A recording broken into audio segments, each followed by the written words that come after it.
YouTube? We back with another video, man. I know y'all done seen this all over the web, man. New York woman kills her ex-girlfriend for what? For blocking her. Sentence. Hold on. Whoa. I thought this was about a girl flying across the world. Okay, scratch all that. I was reading wrong. The title kind of confused me, but New York woman killed her ex-girlfriend for blocking her. Really, she caught a flight, pulled up on her ex-new girlfriend, and ended up getting into a shootout. You know what I mean? So let's get into it, man. Yeah, they wouldn't. How do you? Oh yeah. If you're back again, hit that like button. If you're new, go ahead and hit that subscribe button. Man, we almost at 300. How did you hear about anything? Her best friend. Who is that? What's her name? Janisa. Janisa? What did she say? They need the X number. That individual that you were talking about before we got disconnected, who is that to her? That's her ex-boyfriend from like a couple months ago. Couple months ago? What's his first name? Javon. Like J-O? J-A-V-O-N. Do you know his last name? No. Do you know his birth date or how old he is? No. Wait. Let me pray over her. You guys promised me I could pray over her. Please, you guys promised me. Just wait. But why are they loading her? Just wait a second. Where's mom? Where's mom? She's right here. Hey. Listen, please. She's right there. You guys don't get it. It's been 3 long years since we talked about a story of a young woman who was found in her own apartment lying in a puddle of blood from Florida. She was discovered by her boyfriend. And the crazy part, someone say that was the same man who called the police and may have accidentally set this tragedy in motion. Not out of spite, not out of hate, but allegedly because his ex-girlfriend, who had been blocked by the new girlfriend on social media, couldn't handle being cut off. She really caught a flight. He set this tragedy in motion. Not out of spite, not out of hate, but allegedly because his ex-girlfriend, who had been blocked by the new girlfriend on social media, couldn't handle being cut off. That anger turned into obsession. That obsession turned into action. And that action led her to travel hundreds of miles using a fake Uber account. Turned into an idiot. Couldn't handle being cut off. That anger turned into obsession. That obsession turned into action. And that action led her to travel hundreds of miles using a fake Uber account to do the unthinkable. 3 years later. Oh, made a fake Uber account. Then hopped on that plane. I would say don't block people. But sometimes you gotta get a motherfucker out your life. And I guess blocking ain't enough. Because she hopped on that bitch. Travel hundreds of miles using a fake Uber account to do the unthinkable. 3 years later, she finally stood in court, took the stand on her own behalf, learned her fate, and the victim's family finally heard the sentence as they clapped after her in court.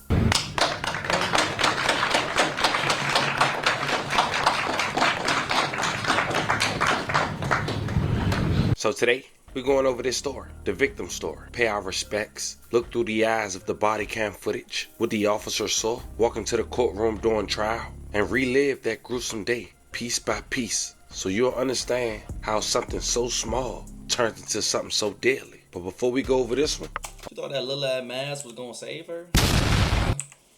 I want you guys to remember, I don't give you no angle. I just give you the story. So with that being said, make sure you take 2022 at around 5 a.m. A young woman traveled from New York to South Florida, used a fake Uber account, wearing a wide brim hat, COVID-19 mask, and gloves at the door.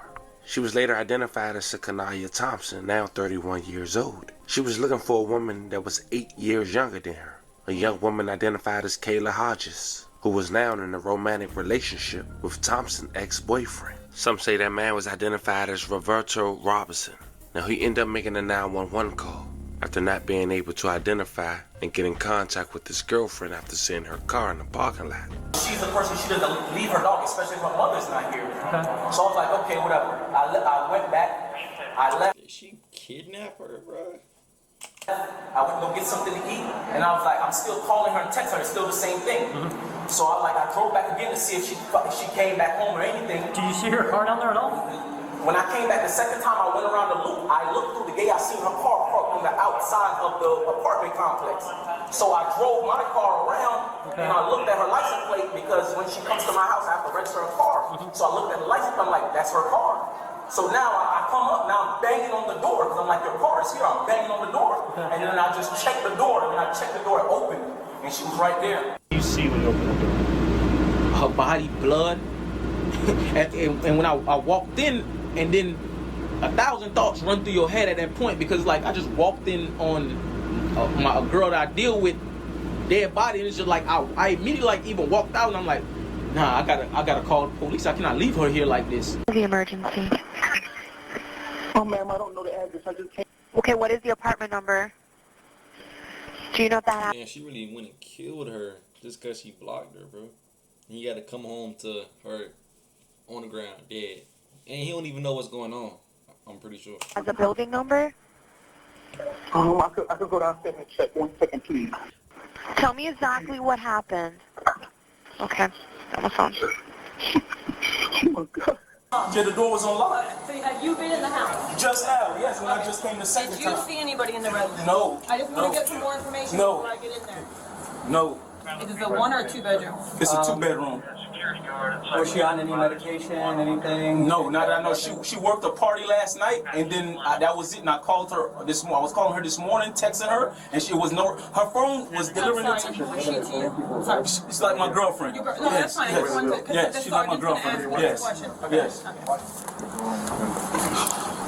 she have any children? Right here. No children, just a little dog. 200. By Monday, July 25th, 2022, investigators obtained an official first-degree murder warrant for Thompson's arrest. And on Wednesday, August 3rd, 2022, at around 1:15 p.m., NYPD officers in Springfield Gardens, Queens. Yo, then she caught the flight back, thinking it was sweet. Yeah, she crazy, dog. That's ridiculous. You got your phone with you. You own camera.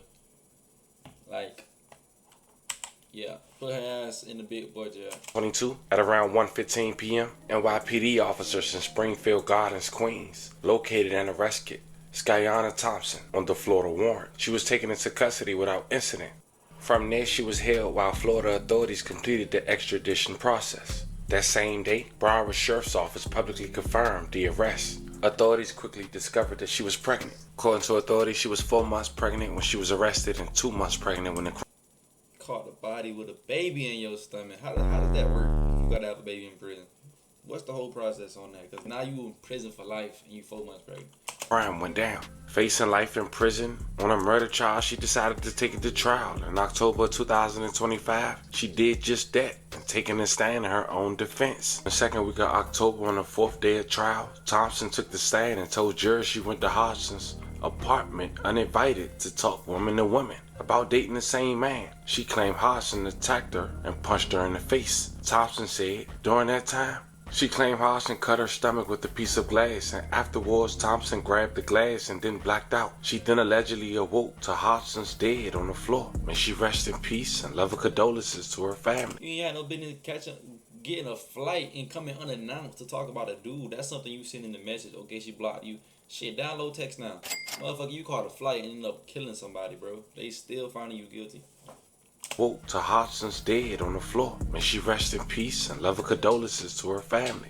Accused of killing her romantic rival in Tamarack, took the stand in her own defense today. State prosecutors allege Sakina Thompson flew from New York to South Florida to kill her boyfriend's lover in 2022.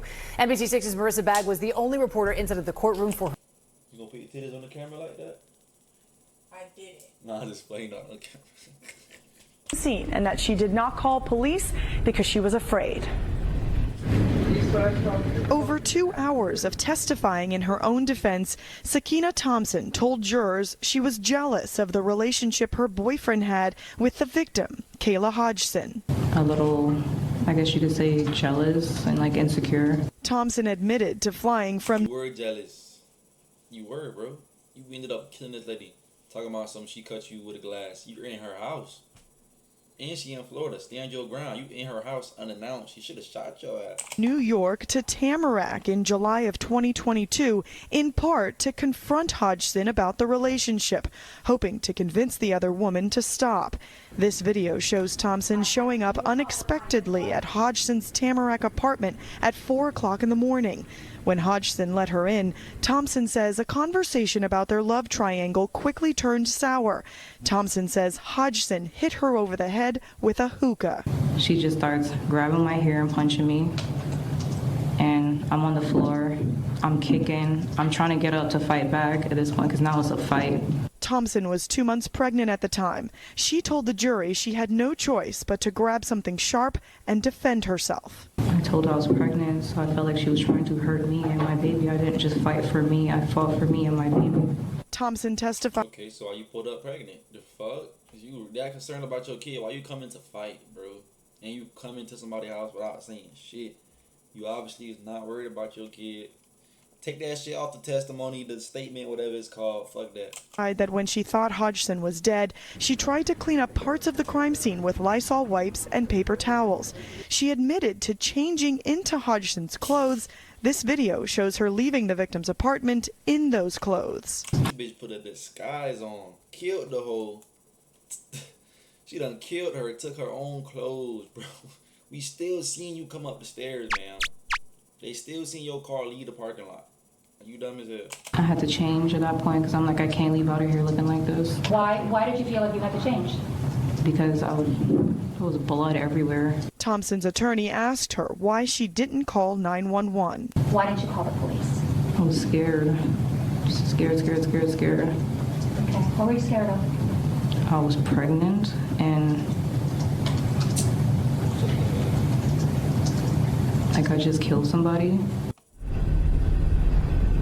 Now, the state is adamant that Thompson came down here with the intent to kill that day. Prosecutors will have the opportunity to cross-examine her when the trial resumes Monday morning. During the trial, jurors heard 4 hours of closing arguments that were centered on whether Thompson planned to kill Hodgson or whether Thompson acted in self-defense. The defense attorney insisted Thompson didn't start the fight and said Hodgson struck Thompson over the head and cut her stomach. They said the killing was unfortunate, but it was only Thompson's attempts to save her own life and the life of her unborn child. The defense attorney quoted, "She thought, oh gosh, she's coming for me and my baby." That's when she grabs the glass and blacks out. She knows she slashed. She's not saying she didn't cause that. She can't tell you the order that happened in.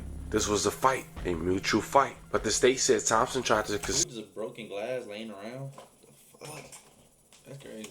Conceal her identity that night by coming into the apartment in a hat and a COVID-19 mask and use a fake Uber account to get there and back to her hotel. The defense countered that there is no evidence Thompson bought a weapon and that Hodgson led her into her home. Yet and still, after a week-long trial, she was found guilty and had to wait almost 2 months to learn her fate.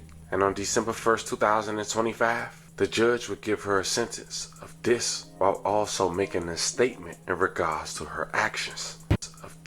While also making a statement in regards to her actions. Defense, did you guys want to say anything? No, Your Honor. Ms. Thompson in her PSI did make some comments to the family, so we just asked them to state, show the family that. Well, I'm not going to read them. If she wants to read them, she can read them, but that's 100% up to her. So having said that, anything else we need to do before sentencing? No, Your Honor. Okay, so with that court ready. I don't know if all judges look the same, but he looked like that one judge. Anything else we need to do before sentencing? No, Your Honor. Okay, so with that court read the PSI, read the letters in support of the defendant, heard from every single member of the family wanted to speak to me with regard to Ms. Thompson. With that, I'm sorry, with the decedent, Kayla, who needs the parole, and she will serve under adjudicator guilty sentence to life in prison. Under Florida's criminal punishment code, that's without parole, and she will serve the remainder of her life in prison. And anything else? In order of restitution and reserve. Order reserve restitution, the outstanding court costs, and will be a civil lien. With that, anything further with regard to the defendant? I didn't want to drag this story and make it an hour long because I saw so many people talked about it, and I want to give you guys an update and a recap for those who like to watch it from this platform. This is one of those cases where investigators had to piece together a trail crossing state lines, and the moment they connected it to a suspect living over 1,000 miles away, everything changed. Hey man, make sure you have guns. Don't answer the door for random ass people.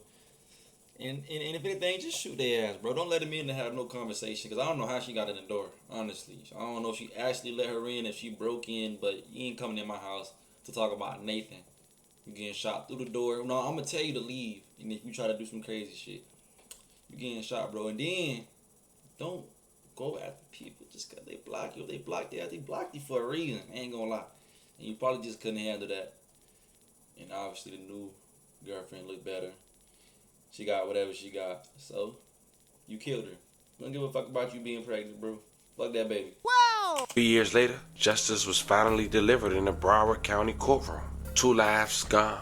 One physically and one to the system. Not to mention, there's no clue whether she had the baby or did she deliver the baby while incarcerated. But it's just an unfortunate thing to think about. I want to send love and prayers to everyone that was involved. Now, as mentioned, we don't know if the boyfriend was the current boyfriend who was the ex, but I want to share a conversation with the best friend and detectives the night all this went down while on the phone.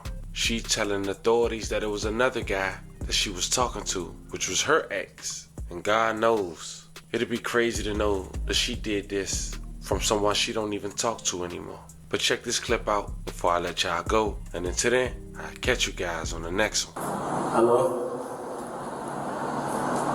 What's going on? She gone, Janisa. She's gone. I was calling her all this morning and she wasn't answering the phone. And I'm texting her, she wasn't answering. So I came here and I knocked on the door and I didn't see her car in the parking lot. So I knocked on the door, banging on the door. She didn't answer, so I left.